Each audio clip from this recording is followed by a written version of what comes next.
Sega.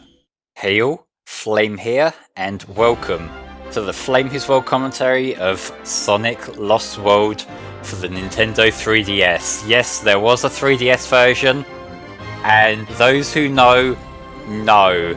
I'm going to be playing this one live in this LP for us here, and I want to share this experience because I have some opinions on this. I beat this for the first time recently, and yeah, I feel like it's going to speak for itself very soon, so let's start the game.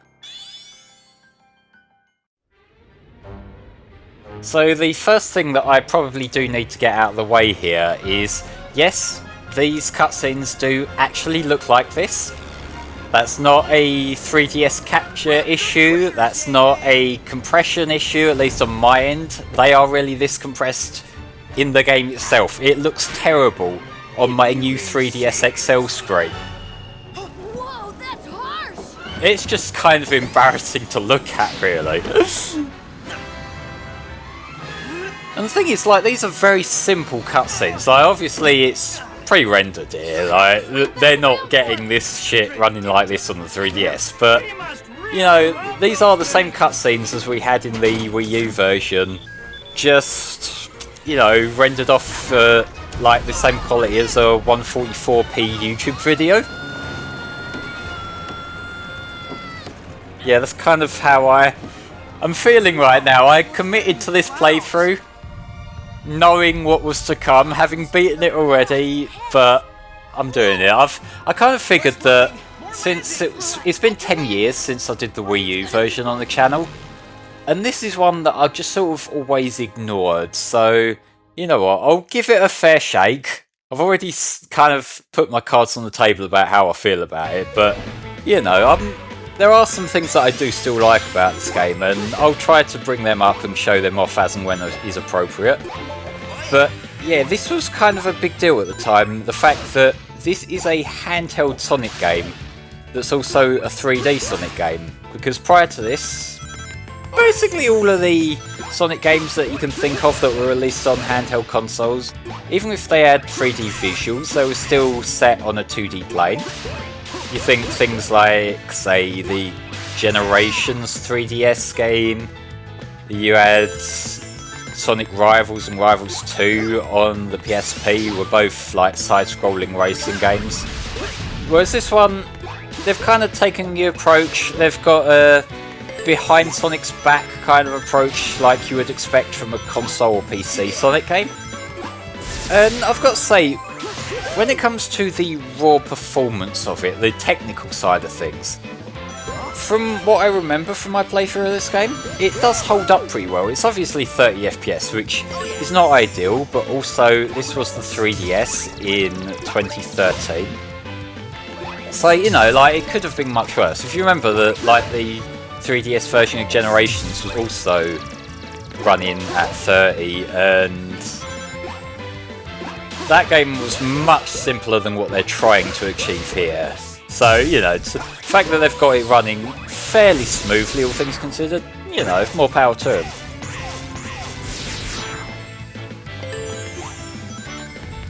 This game was developed by Dimps, just like Gen's 3DS, just like the Advance games, the Rush games, Colors DS. As far as I know, that was their first time kind of doing a 3D game like this. So not only are they using the 3DS hardware, but it's also kind of new territory for them.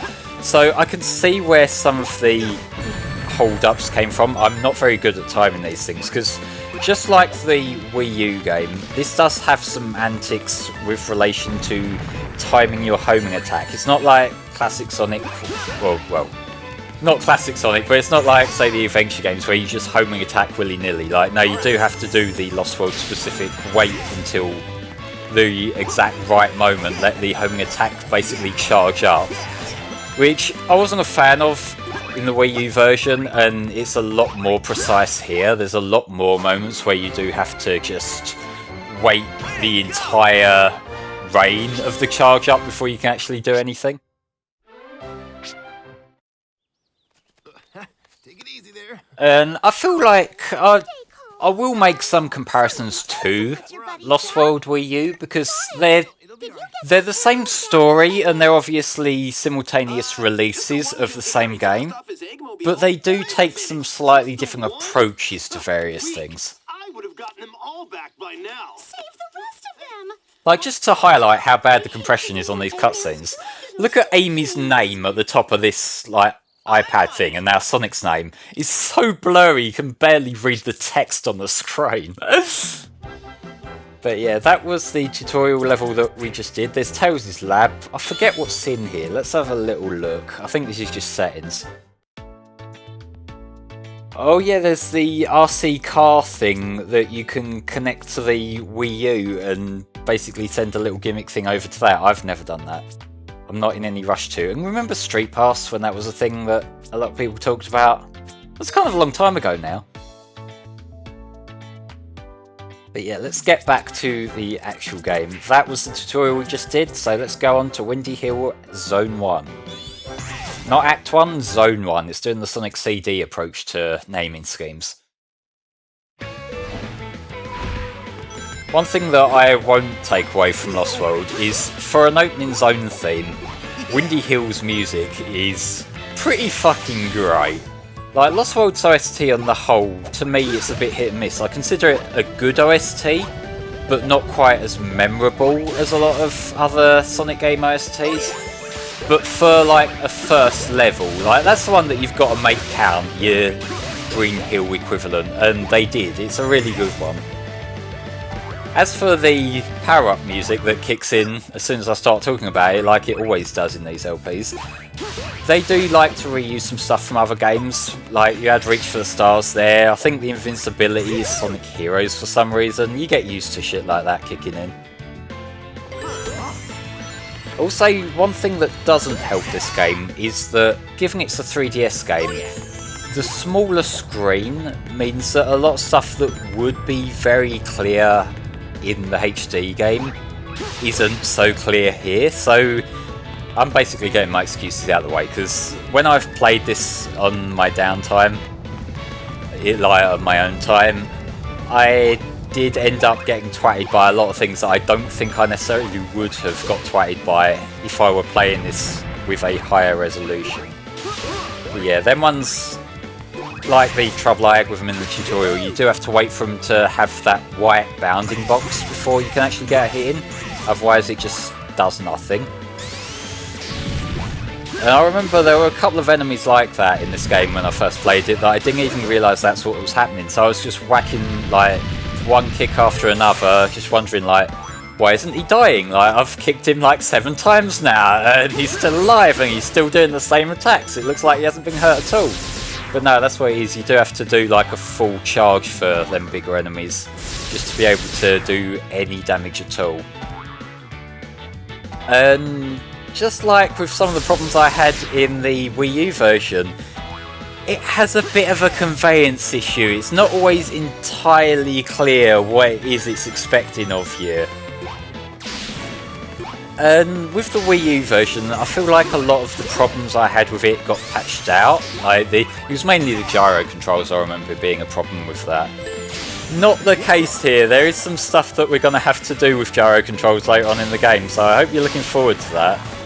And yeah, wall jumping. The wall jumping has a bit of a timing game going on. You have to be ready to jump before you've descended too much.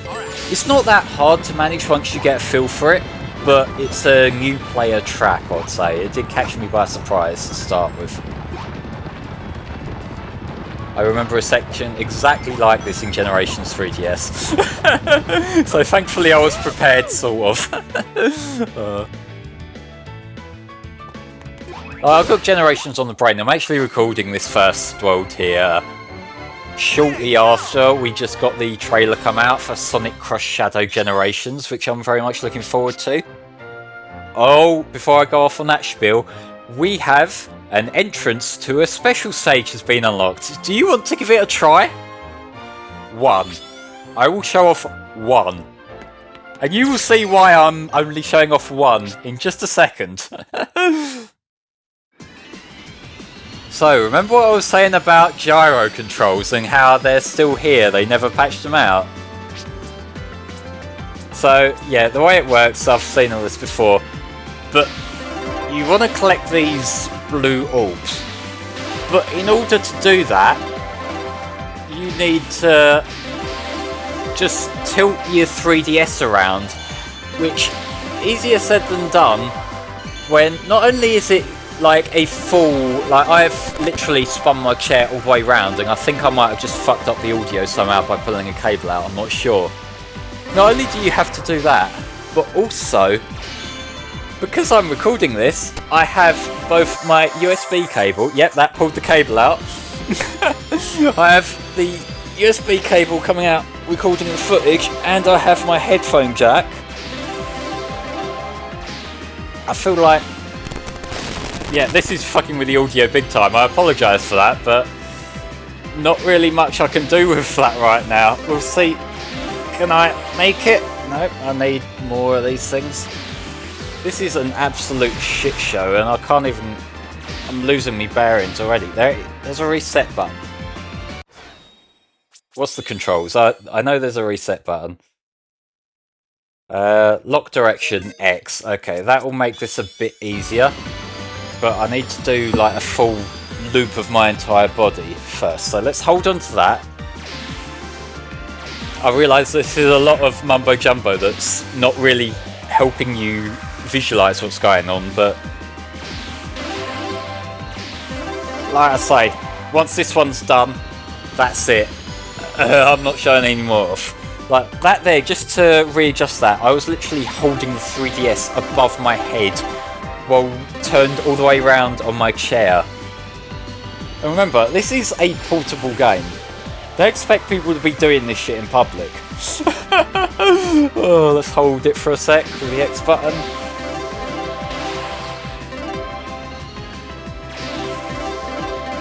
I can't imagine anyone who's like on their lunch break at college or work or anything, or even like on the bus on the way home or some shit doing like that.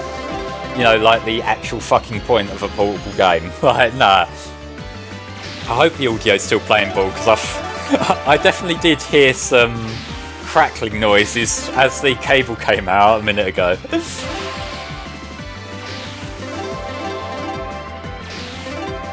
Let's look directly up again. This Chaos Emerald had better be fucking worth it. Oh. There we go. Never again. Never ever again in my life.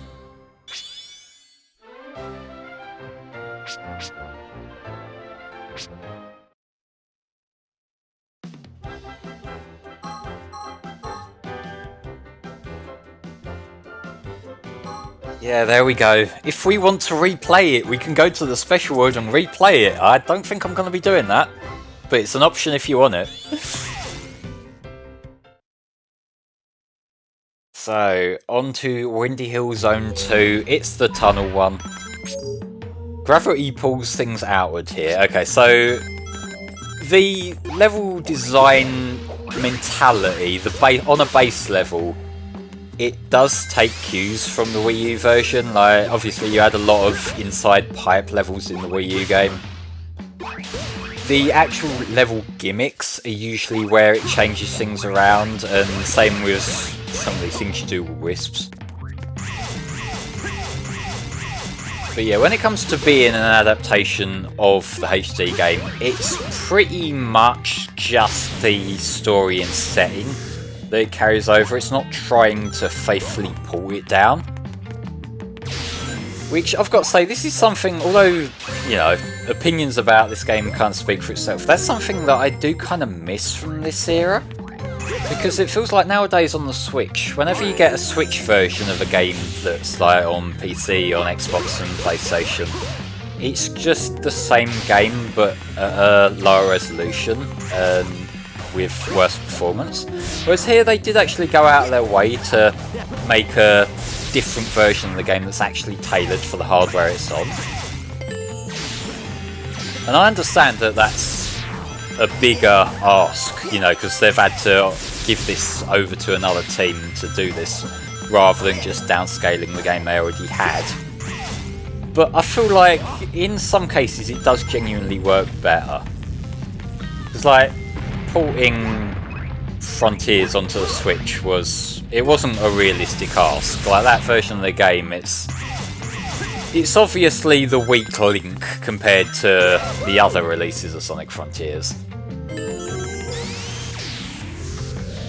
Got the fire here, I want to be careful. I haven't really mastered how the spin dash works in this, because I didn't show it off in the playthrough back when we did that a decade ago, because I hadn't really figured it out for myself there. But the Wii U version does have some interesting tech you can do to keep the spin dash going longer than like it normally would. You know, that's something that I don't think I gave that version of the game enough credit for when we played it last time.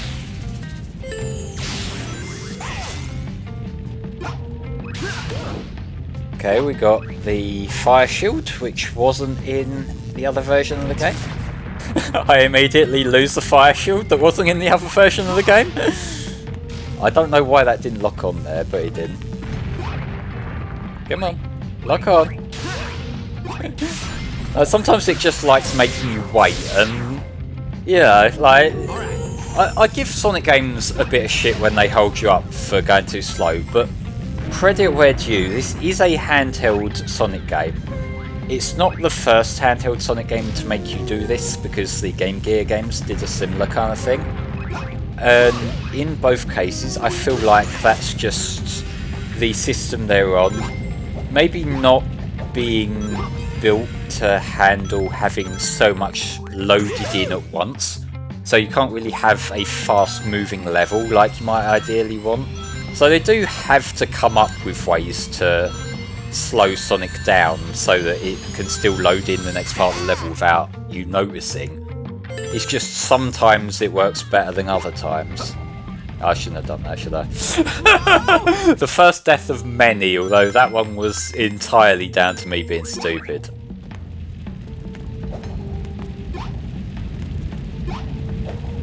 Can you believe that I've gone almost 20 minutes into a Sonic Lost World Let's Play without mentioning Galaxy? Because it was just as soon as I saw that there, like, I saw I died because I hadn't spun the platform round, and it's the shape of the levels more than anything that does draw the Galaxy comparisons. I don't really think there's much to it beyond that. It was just kind of the go-to comparison to make in 2013, given this was when Nintendo had that exclusivity deal going on with Sonic games. And so people saw like a game that had Nintendo involved, and there's all this gravity platforming going on, it must be like Galaxy.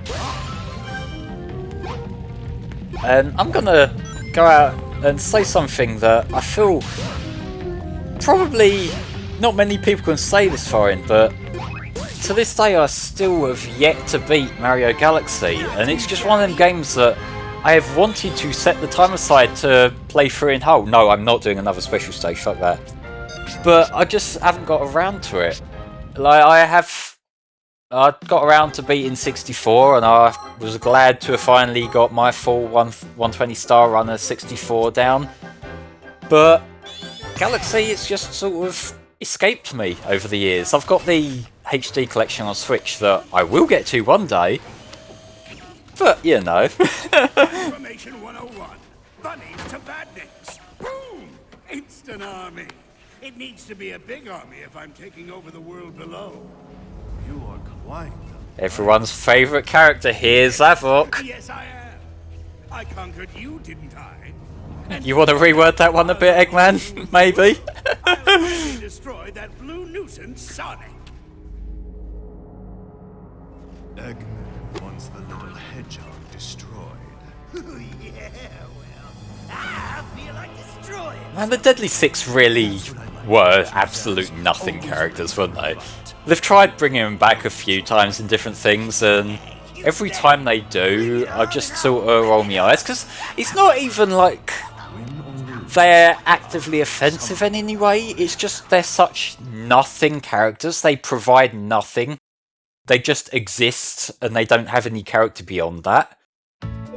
And to an extent, that feels actually more annoying than if they were bad characters, because at least then I could sort of pick apart what it is I don't like about them, what it is they could have done better and whatnot. And even poorly written characters can be redeemed in sequels and that if they decide to do something else with them. But bland one-note characters that the entire existence of them is built around them being that bland one-note character. They're kind of a lost cause, really, aren't they? If you think about it that way, like, there's really not much they could add to, like, Zavok or Zaz to make me like him.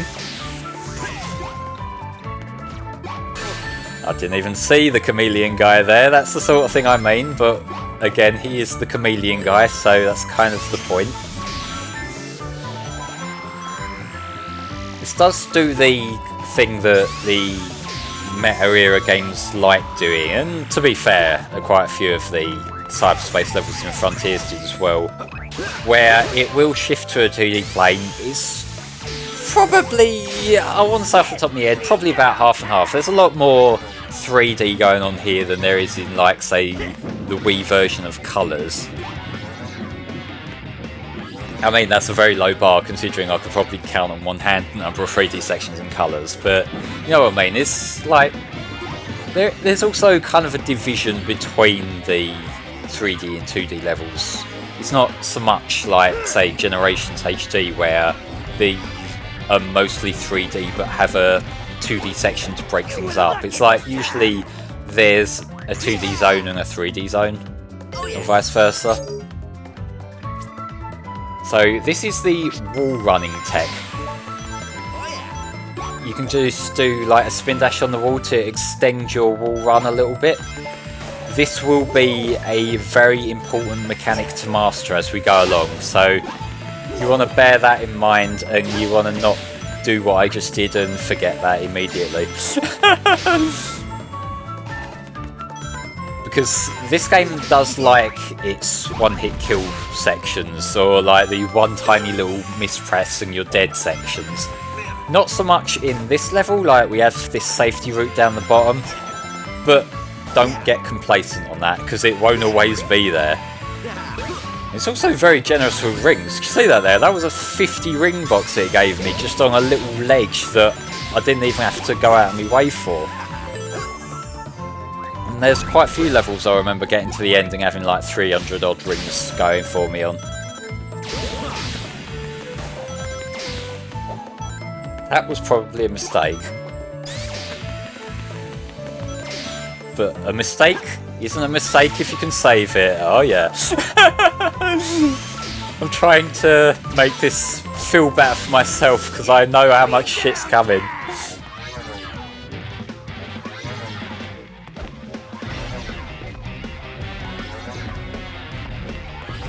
Yeah, I'm pretty sure there's no way to fire this back at him, so for this act in particular, I'm just dodging shit. That was fast.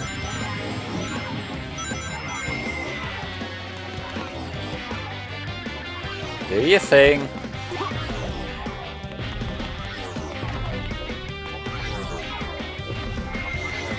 Deadly Six theme is okay. I remember this being one that a lot of people really did like when the game came out. But to me, I don't know, it's just probably like a middle of the road if you were to rank it against other boss themes from the series. It's just, I feel like the lack of guitars in this theme makes it, in this soundtrack, makes it not resonate with me personally as well as like some of the more rock focus things. I'm getting nervous because when I go flying in this game, that could go one or two ways. Is there a safe way to get up here? Because no, I guess I'm meant to fall down. So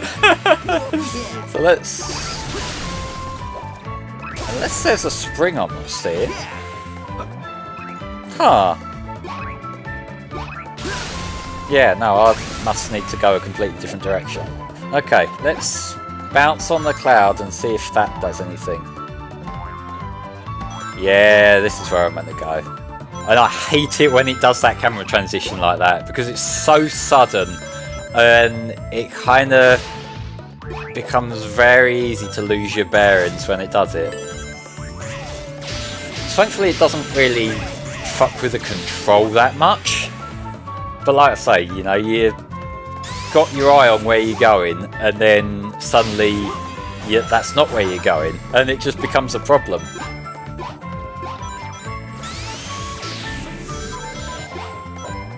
Please be something down here. Yep, there we go. Oh.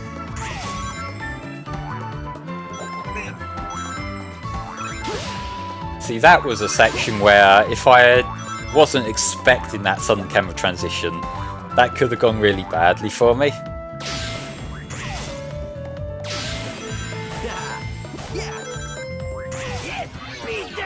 You're doing this shit for a third time, aren't you, Zaz? Come on. Come on now.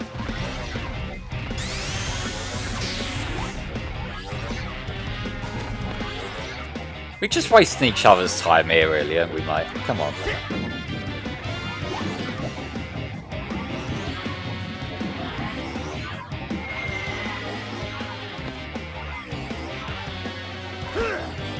Okay, I'll take the hit. If it means we just get the fuck on with this shit.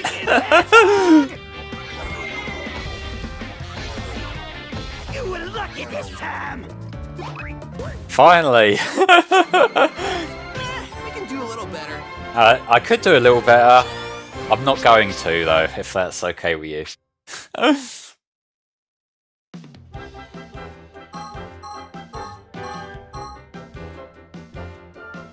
Alright, let's actually fight this fucker now.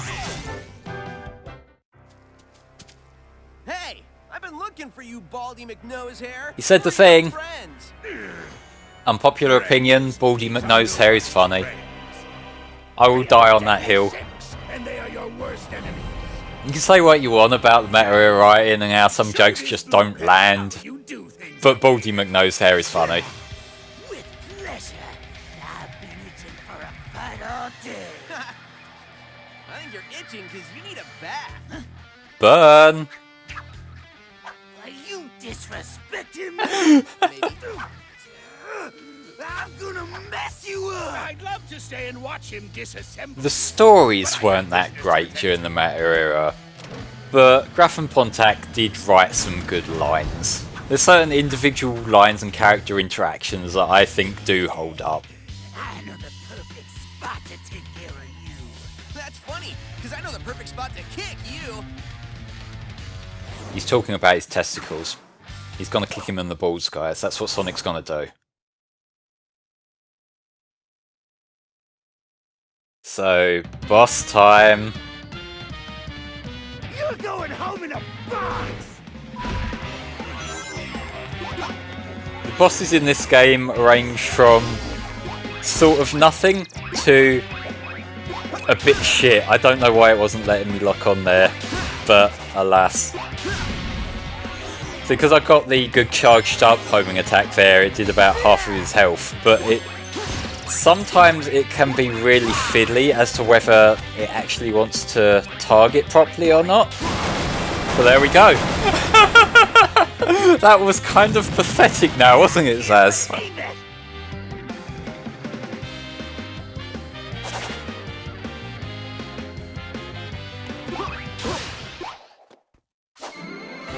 Yeah, aced it. I'll take that S rank, because that one I actually played well. That's not gonna last.